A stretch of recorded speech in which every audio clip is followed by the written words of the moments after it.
નરેન્દ્રભાઈ મોદી મારા ડેડિયાપાડામાં આવ્યા ત્યારે જે પ્રતિમાને ફૂલહાર કર્યું એ પ્રતિમા પણ અમારી આગેવાનીમાં અમે બેસાડી છે, ભાજપના નેતાઓએ નથી બેસાડી નથી। એ જાહેર વિસ્તારમાં નર્મદાનું પાણી મળે એના માટેની રજૂઆત હોય, નર્મદા વસાહતવાડ અને વળતર મળે એની માટેની રજૂઆત હોય, આપણને સારા શિક્ષકો મળે એની માટેની રજૂઆત હોય।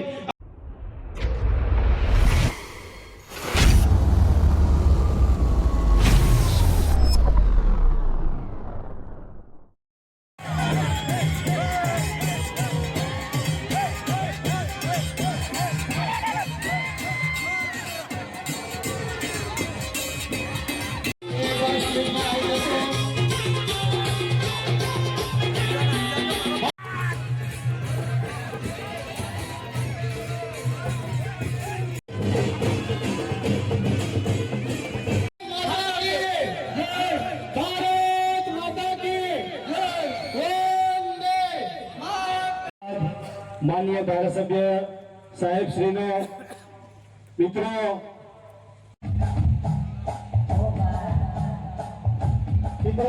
झड़प निकले जय जोहर। थाकी गया लागे भाई, बोलता नहीं पाछळवाळा, भूख लागेली छे।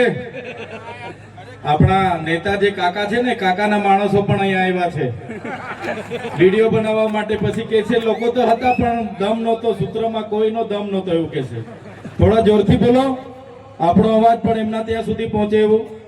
જય જોહર, જય આદિવાસી, જય જવાન, જય જવાન। ધન્યવાદ।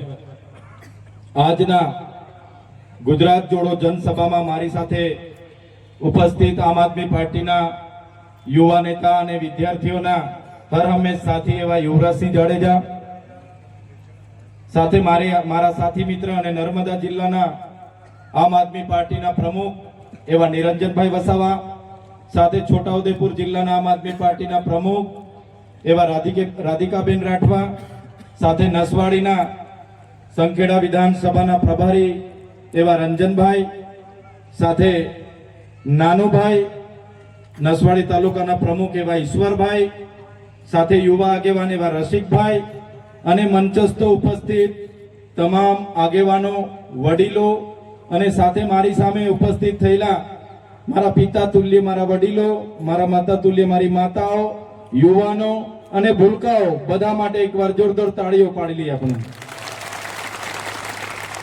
સાથે સાથે આપણી વાત ગુજરાત અને દેશ સુધી પહોંચે એના માટે અહીં સતત પ્રસારણ કરી રહેલા મારા મીડિયા મિત્રો અને આપણો કાર્યક્રમ સુચારુ અને સારો થાય એની કાયદો અને વ્યવસ્થા જાળવવા માટે અહીં ઉપસ્થિત થયેલા તમામ પોલીસ અધિકારીઓ માટે પણ જોરદાર તાળીઓ પાડી લઈએ।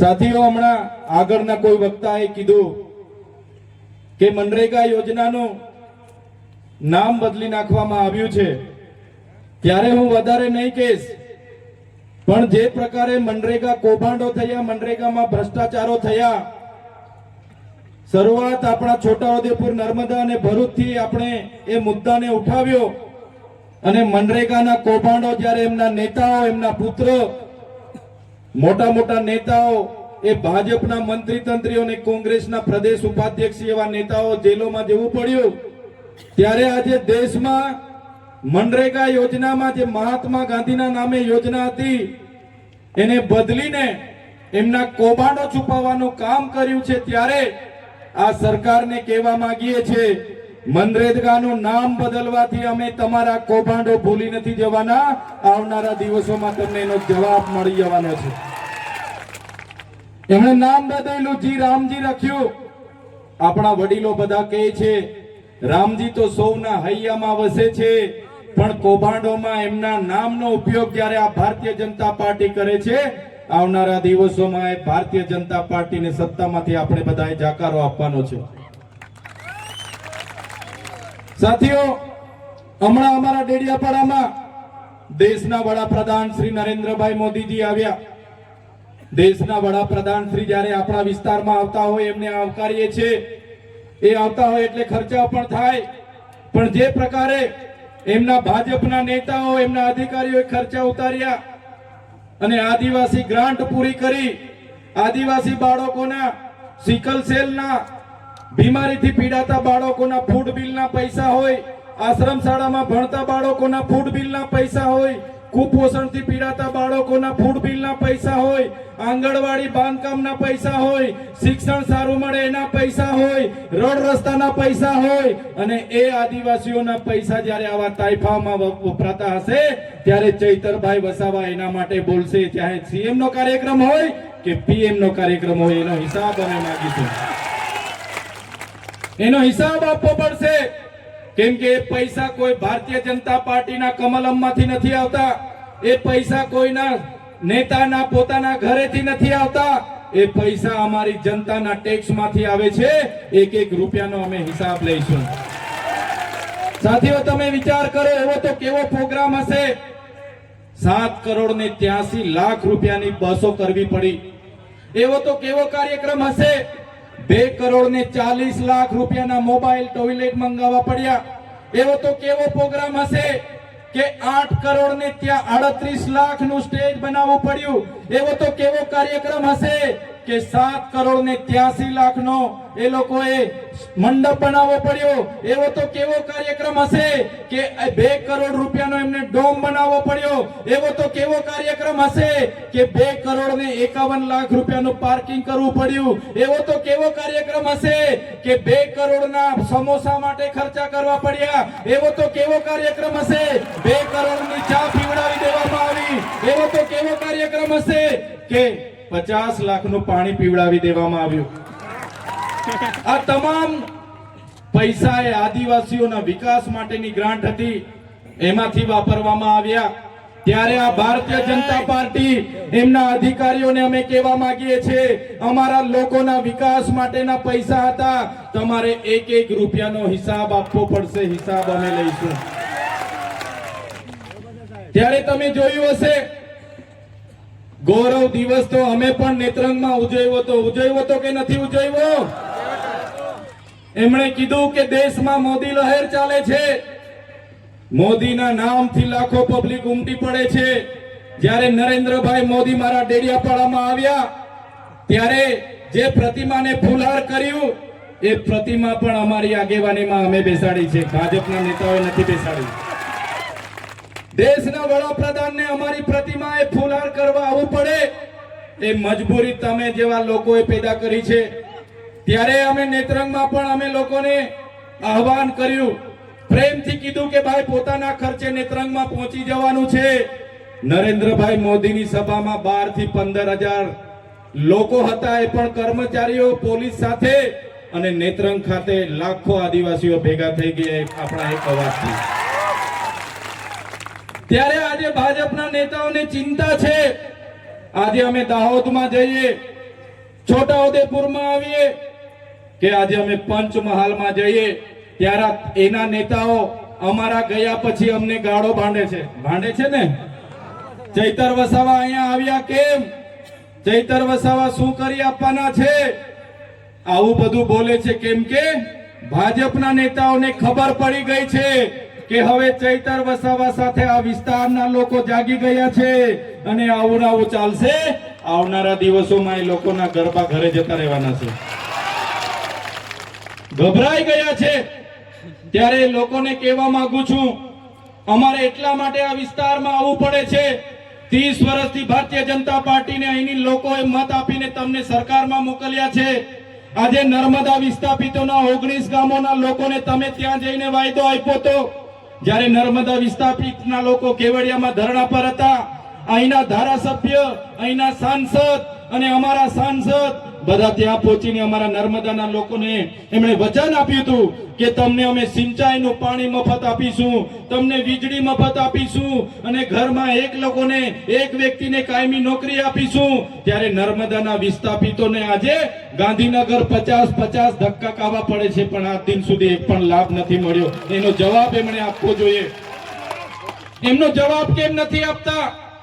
આજે તુરખેડામાં જે મારા બેન હતા, એ બેન જ્યારે એને પ્રસૂતિની પીડા ઉપડી, એને ડિલિવરી માટે લઈ જવાનું હતું, એ ગામમાં રસ્તો નહીં હોવાના કારણે સાથીઓ ત્યાં 108 નહીં પહોંચી, 108 નહીં પહોંચી એ બેનને ઝોલીમાં લઈને ગામના આગેવાનો નીકળ્યા 3 કિલોમીટર ચાલતા ચાલતા ચાલતા બેનનું રસ્તામાં પીડાથી તડપી તડપીને એનું મૃત્યુ થયું.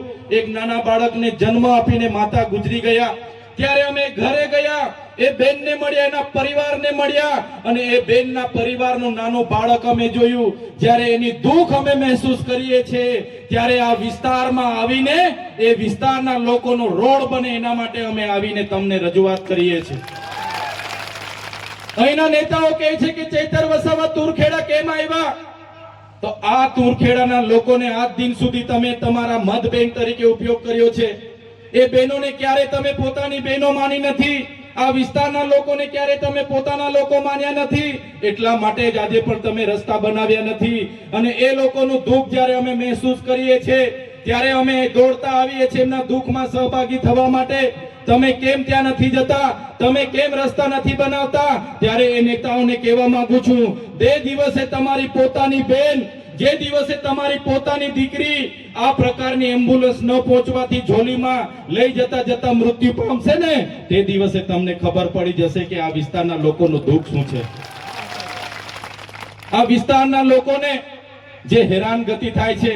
આજે અહીંયા કાંદા ગામ છે, કાંદા ગામના લોકોએ મને રજૂઆત કરી, સાહેબ અમારા ગામમાં આંગણવાડી નથી, બાળકોને બેસવા માટે આંગણવાડી નથી. વિચાર કરો આ પરિસ્થિતિ 30 વર્ષથી ભારતીય જનતા પાર્ટીનું શાસન છે છતાં છે.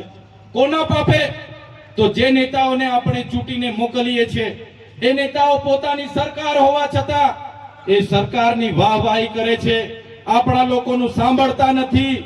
એ જાહેર વિસ્તારમાં નર્મદાનું પાણી મળે એના માટેની રજૂઆત હોય, નર્મદા વસાવતવાળાને વળતર મળે એની માટેની રજૂઆત હોય, આપણને સારા શિક્ષકો મળે એની માટેની રજૂઆત હોય, આપણા બાળકોને સારી શાળા મળે એની માટેની રજૂઆત હોય, આ વિસ્તારના બાળકોને કુપોષણ દૂર કરવાની રજૂઆત હોય. આ લોકોનું એમના સરકારમાં ચાલતું નથી. આ લોકો અહીંયા આવીને તમારી સામે દાદાગીરી કરે છે પણ સરકારમાં આ લોકોનું ચાલતું નથી. આ લોકો ચાવીથી ચાલતા રમકડાની જેમ જ છે, બીજું કંઈ આ લોકોથી થવાનું નથી. ત્યારે અમારી સભામાં જ્યારે મોટે ભાગેના લોકો આવે તો ભારતીય જનતા પાર્ટીના નેતાઓ એમના લાગતા વળગતા ભૂમાફિયાઓ, બુટલેગરો અમારા લોકોને ડરાવવાની વાત કરે છે.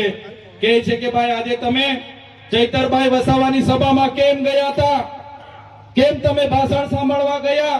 હવે તમને ઝૂંપડું નહીં મળશે, હવે તમે મનરેગામાં રોજગારી નહીં મળશે, અમે તમને જોઈ લઈશું. ડરાવે છે, ધમકાવે છે ને અમારો માણસ નબળો હોય એને મારી પણ દે છે. ત્યારે આ ભાજપના નેતાઓને કહેવા માંગુ છું, આ ચૈતર વસાવાની ટીમ છે, અરવિંદ કેજરીવાલની ટીમ છે, આ કોઈ કોંગ્રેસ વાળા નથી. અમારા લોકોને હવે પછી તમે હાથ લગાડશો, તમારા બધાના મોર બોલાવી દઈશું અમે. મોર બોલી જશે આવનારા દિવસોમાં, બધાને છોડવાના નથી. ત્યારે આ વિસ્તારના 28 ગામોમાં હવે હાઇડ્રો પ્રોજેક્ટ આમણે મંજૂર કરી દીધો. ભાજપના સરપંચોએ બારોબાર ઠરાવો આપી દીધા, ભાજપના તાલુકા પ્રમુખે બારોબાર ઠરાવ આપી દીધો, જિલ્લા પ્રમુખે મંજૂરી આપી દીધી અને હાઇડ્રો પાવરનો પ્રોજેક્ટ આવે છે. ખબર છે ને બધાને? 28 ગામોના લોકોનું સર્વે થાય છે. કલેક્ટર અને એમના એસપી પોલીસનો ઉપયોગ કરીને બળજબરી પૂર્વક ત્યાં ગ્રામ સભાઓના ઠરાવો માંગે છે, જમીનોના સર્વે કરાવે છે અને અદાણીને અંબાણીને આ વિસ્તારની જમીનો આપવાની વાત કરે છે. ત્યારે આ ભાજપના નેતાઓને, એમના મંત્રીઓને, એમની કલેક્ટરને, એમના એસપીને હું કહેવા માંગુ છું, અમારો આદિવાસી સમાજ એ સંવિધાન અને સંવાદમાં માનનારો છે. જે દિવસે અમારા સમાજને તમે આ પ્રકારની જમીનો છીનવવાની વાત કરશો, હાઇડ્રોજન પ્રોજેક્ટના નામે જમીનો લેવાની વાત કરશો, તે દિવસે અમારા તીરકામઠા, પાલિયા અને ભાલા લઈને અમે રોડ પર ઉતરીશું. તમારી પોલીસ, તમારું જંગલ ખાતું અને તમારા કલેક્ટર પણ અહીંયા ઉભા નહીં રહેશે. અમે અમારા ઘરમાં આ ભાલા, પાલિયા અને ધારિયા અને તીરકામઠા એ કોઈ શણગાર માટે નથી મૂક્યા. જે દિવસે અમને જરૂર પડશે એ દિવસે ભાલા, પાલિયા, તીરકામઠા લઈને અમે રસ્તામાંથી ઉતરીશું. અમારા લોકો આદિ અનાદિકાળથી આ વિસ્તારના જંગલોમાં રહે છે અને આ જંગલ ખાતાના અધિકારીઓ આવે છે, ડરાવે છે, ધમકાવે છે, મારે છે, ખેડવા નથી દેતા, પાક નુકસાનીને કરે છે, પાક કાઢી નાખે છે.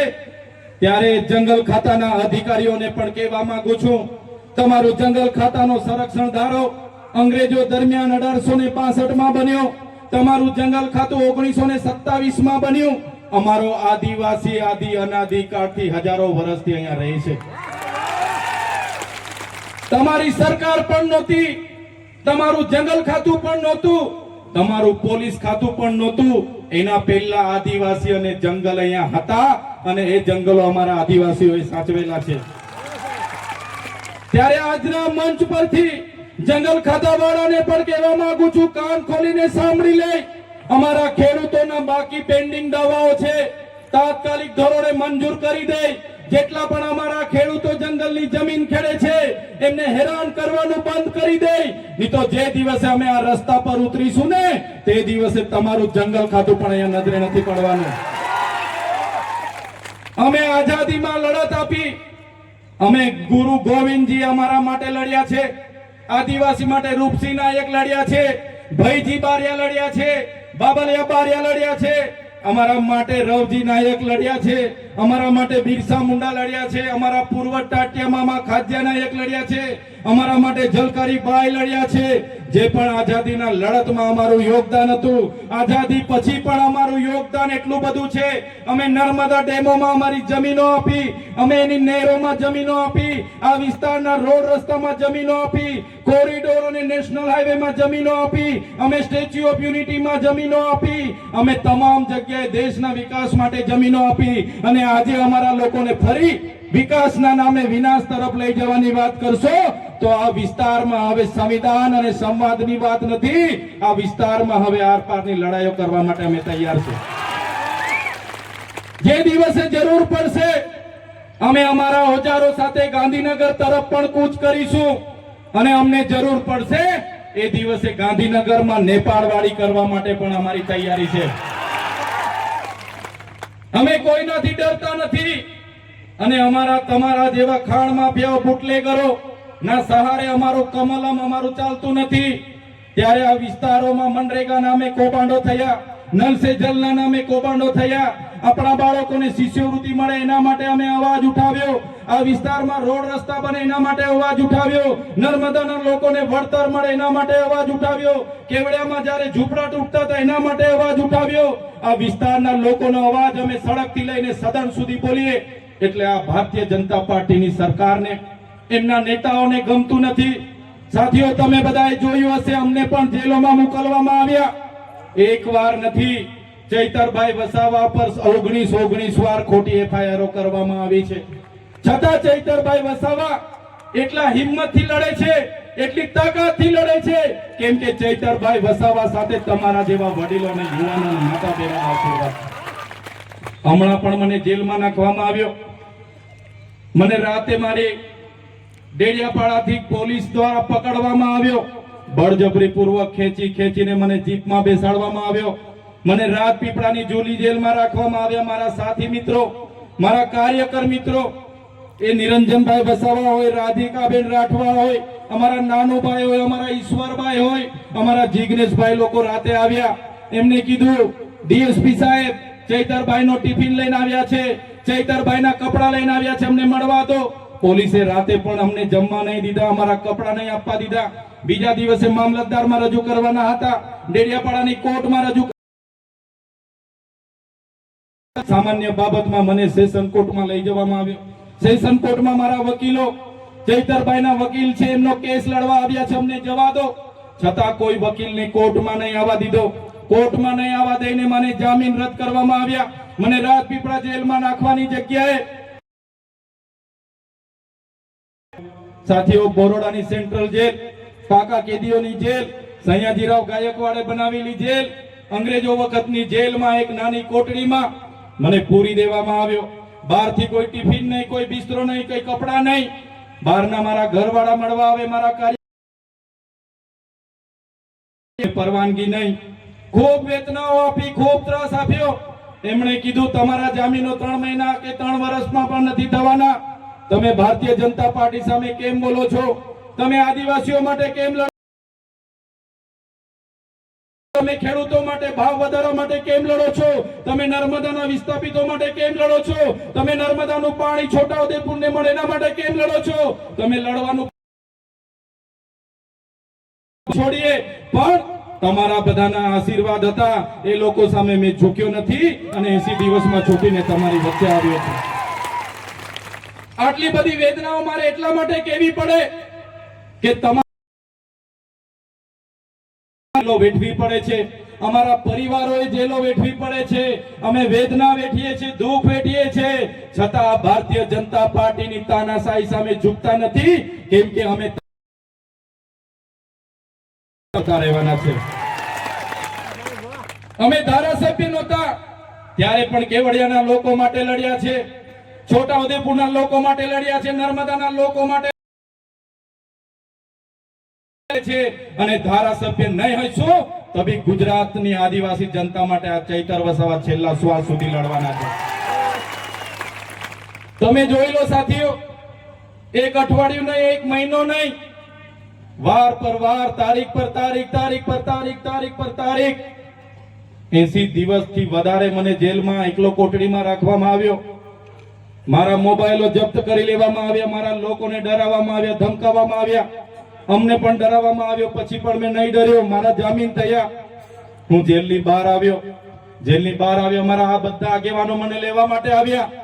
જેવો દરવાજો ખોલીને હું બહાર પગ મૂક્યો, મારો થેલો આપ્યો, તરત મારા નિરંજનભાઈ વસાવા, યુવરાજભાઈ જાડેજા, રાધિકાબેન રાઠવા એમની ટીમે મને કીધું, સાહેબ જામીન તો અમે જેમ તેમ કરાવ્યા છે, પણ એ લોકોએ તમને આદિવાસી વિસ્તારમાં પ્રવેશબંધીની માંગ કરી હતી, પણ એ પ્રવેશબંધી તો નથી કરાવી શક્યા એ લોકો, પણ તમારા મત વિસ્તારમાં પ્રવેશબંધી તમને ફરમાવેલી છે.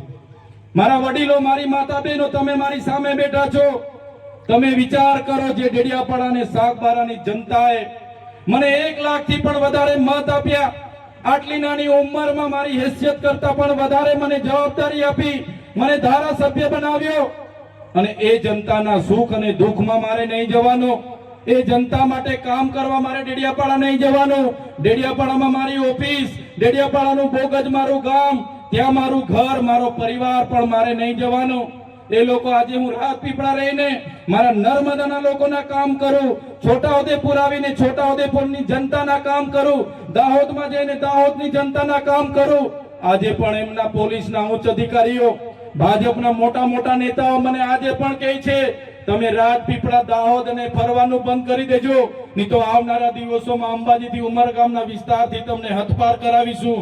ત્યારે નેતાઓને કહેવા માંગુ છું, તમે ચૈતર વસાવાને ડેડિયાપાડામાં જવા નહીં દેશો, તમે ચૈતર વસાવાને નર્મદાથી દૂર કરી દેશો, તમે ચૈતર વસાવાને અંબાજીથી ઉમરગામથી દૂર કરી દેશો, પણ આ ચૈતર વસાવા અમારા લોકોના દિલોમાં રહે છે, ત્યાંથી ક્યારે દૂર નથી કરી શકવાના. અમારી જનતાના દિલોમાં અમે વસેલા છે, અમારી જનતા અમને પ્રેમ કરે છે, અમારી માતાઓ મારા માટે માનતા રાખે છે, મારા વડીલો, મારા સંતો, મારા આગેવાનો અમારા માટે વ્રત રાખે છે, ઉપવાસ રાખે છે, અને મને આશીર્વાદ આપે છે. એ જ મારી હિંમત છે, એ જ મારી તાકાત છે. આ મંચ પરથી ભાજપના નેતાઓને કહેવા માંગુ છું, સાંભળી લો, જ્યાં સુધી મારી જનતા મારી સાથે છે, આ ચૈતર વસાવા છેલ્લા શ્વાસ સુધી અમારી જનતા માટે લડતા રહેવાના છે. ત્યારે સાથીઓ, આ ભાજપની નીતિઓ તમે જોઈ લો. આજે મારા લોકો વચ્ચે મને જવા દેવામાં નથી.